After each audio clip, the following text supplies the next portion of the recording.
Assalamualaikum warahmatullahi wabarakatuh, sahabat ternak semua. Pada kesempatan kali ini kita akan membahas kenapa bisnis ayam kampung itu merugi ya. Dan kita akan sedikit membahas juga bagaimana solusinya agar ternak daripada ayam ini tidak merugi. Bisnis ayam kampung bisa menghadapi berbagai macam faktor yang menyebabkan kerugian bagi para peternak ya. Jadi ada beberapa alasan kenapa bisnis ayam kampung ini bisa merugi. Salah satunya, sahabat semua, kami kumpulkan dalam 9 poin penting ya, kenapa bisnis ayam kampung itu merugi. Yang pertama adalah biaya produksi yang tinggi. Jadi ayam kampung ini membutuhkan perawatan yang lebih intensif daripada ayam komersial lain ya. Jadi ayam kampung itu membutuhkan perawatan yang lebih intensif daripada ayam komersial. Jadi mereka, ayam ini memerlukan pakan yang berkualitas tinggi, lingkungan yang bersih, serta perlindungan daripada penyakit. Semua ini dapat meningkatkan tentunya biaya produksi. Yang kedua adalah siklus hidup ayam kampung ini lebih lama daripada ayam komersial. Jadi ayam kampung ini cenderung memiliki siklus hidup yang lebih panjang dibandingkan dengan ayam komersial. Hal ini sahabat semua akan memperpanjang waktu panen gitu ya, pakan tinggi waktu panen lama. Ini berarti perawatan pakan itu harus lebih lama juga dan lebih banyak dibandingkan dengan ayam komersial. Yang ketiga, sahabat semua, salah satunya adalah pasar yang terbatas. Jadi pasar untuk produk daripada ayam kampung ini lebih terbatas dibandingkan dengan ayam komersial. Konsumen biasanya lebih cenderung memilih ayam komersial karena harganya itu jauh lebih murah daripada ayam kampung gitu ya. Dan ayam komersial itu lebih cepat tumbuh. Yang keempat adalah persaingan dengan ayam komersial. Jadi ayam komersial itu pada umumnya tumbuh lebih cepat, memiliki biaya produksi yang lebih rendah, dan bisa membuat ayam kampung ini sulit bersaing dalam hal ketersediaan gitu ya. Nah yang kelima adalah tantangan daripada pemasaran.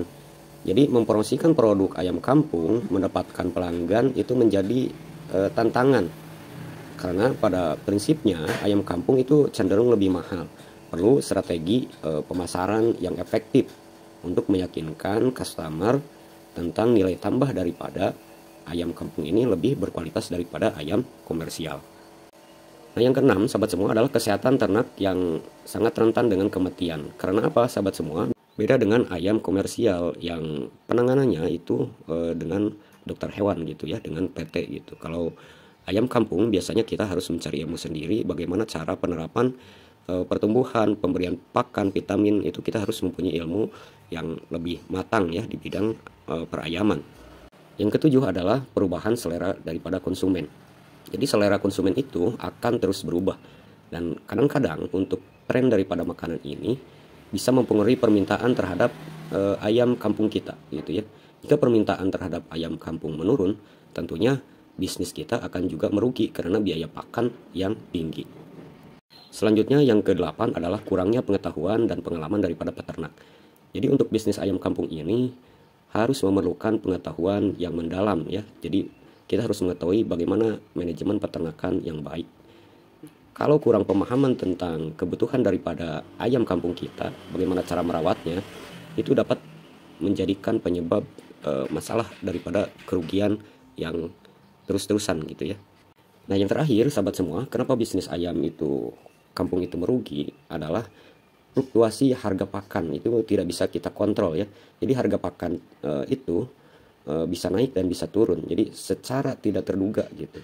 Dan ini bisa juga terdampak terhadap kelangsungan daripada biaya produksi ayam kampung, dan akhirnya si para peternak itu bisa mendapatkan kerugian. Nah, untuk menghindari kerugian dalam bisnis ayam kampung, kita harus memiliki perencanaan yang benar-benar matang. Bagaimana mengelola biaya produksi, bagaimana memahami pasar, itu harus hati-hati. Kita juga harus bisa memiliki strategi pemasaran yang bagus serta efektif. Dan kita juga harus membangun ya brand peternakan kita agar dikenal oleh masyarakat. Misalkan kalian bisa menjual secara online lewat Facebook, Instagram, TikTok ya, atau channel YouTube. Biar pemasarannya itu ketika udah besar langsung bisa terjual.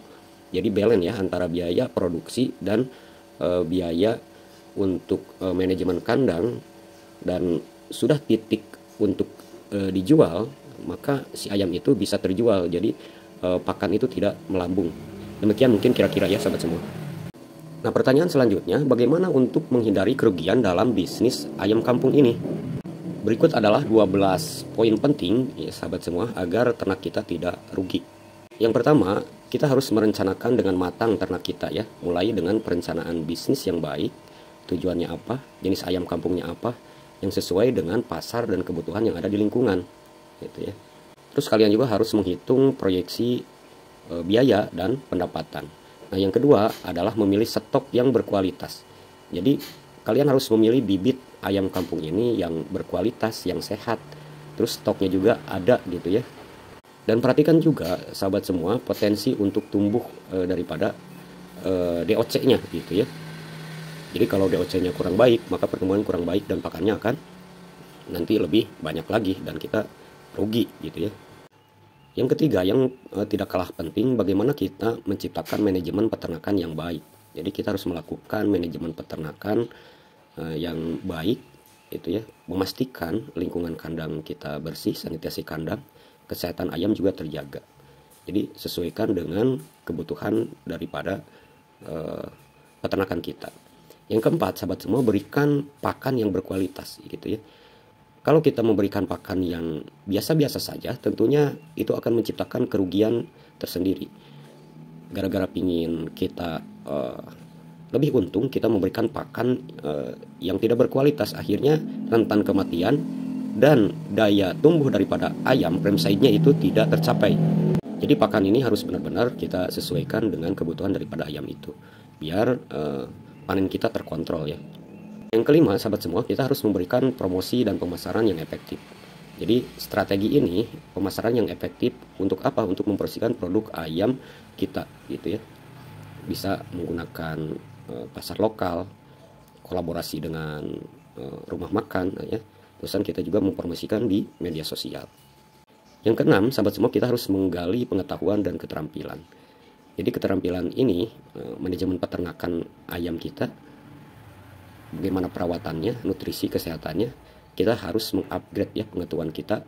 Jangan sampai sahabat semua, dengan populasi yang tinggi kita tidak mempunyai pengetahuan dan keterampilan. Itu sangat berbahaya ya. Nah, yang ketujuh, sahabat semua, diversifikasi produk ya. Jadi selain menjual ayam yang utuh, sahabat semua, kita juga bisa mempertimbangkan untuk menawarkan produk turunan gitu ya.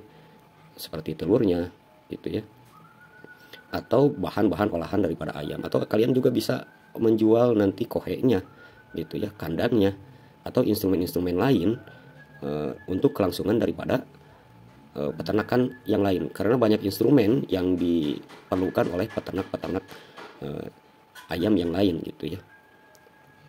Yang kedelapan, sahabat semua, kita juga harus bisa mengendalikan biaya. Jadi kita harus cermat kendalikan biaya produksi ayam kita. Jadi kalian harus menghindari pemborosan-pemborosan yang tidak perlu gitu ya. Kalau seandainya kandang tidak perlu yang mewah, ya kita sederhana saja gitu ya. Nah, yang kedelapan, kita harus bisa merekam data. Jadi rekam data ini untuk menganalisa kinerja dan pengambilan langkah-langkah perbaikan gitu ya. Kalau ini mati berarti harus dikasih pakan apa, dari penyebabnya apa gitu. Kita harus rekam data gitu ya. Menganalisa sahabat semua kejadian-kejadian yang ada di kandang kita. Yang ke-10, sahabat semua, kita harus juga berinovasi dan adaptasi. Tetap up to date dengan tren pasar dan teknologi terkini. Jika ada inovasi yang bisa membantu meningkatkan efisiensi atau kualitas yang lebih baik, pertimbangkan untuk mengimplementasikan dan kita terapkan ke kandang kita gitu ya. Nah, yang ke-11, sahabat semua, kita juga harus kerjasama dan membangun jaringan. Jadi membangun jaringan antara pelanggan dan pihak-pihak terkait gitu ya. Untuk apa? Untuk membantu dalam berbagai aspek bisnis gitu ya, dalam peternakan ayam kampung kita. Nah, yang terakhir sahabat semua, ketekunan dan konsistensi itu diperlukan. Bisnis peternakan ayam kampung itu memerlukan waktu untuk tumbuh. Jaga ketekunan dan konsisten dalam upaya untuk memperbaiki kualitas produk kita, memperbaiki kualitas daripada pelayanan pelanggan kita gitu ya, agar pelanggan kita terus membeli produknya, terutama ayam kampungnya, kepada kita, bukan kepada peternak yang lain gitu ya. Soft skill, hard skill itu harus kita miliki dalam berbisnis ayam kampung kita. Sahabat semua, ingatlah bahwa kesuksesan dalam berbisnis ayam kampung itu memerlukan kesabaran, komitmen, pengetahuan. Kita harus terus belajar, bisa beradaptasi dengan perubahan untuk menjaga bisnis ayam kampung kita terus tetap terjaga dengan baik. Semoga videonya bermanfaat buat kalian. Terima kasih sudah menonton. Wabillahi taufiq wal hidayah. Wassalamualaikum warahmatullahi wabarakatuh.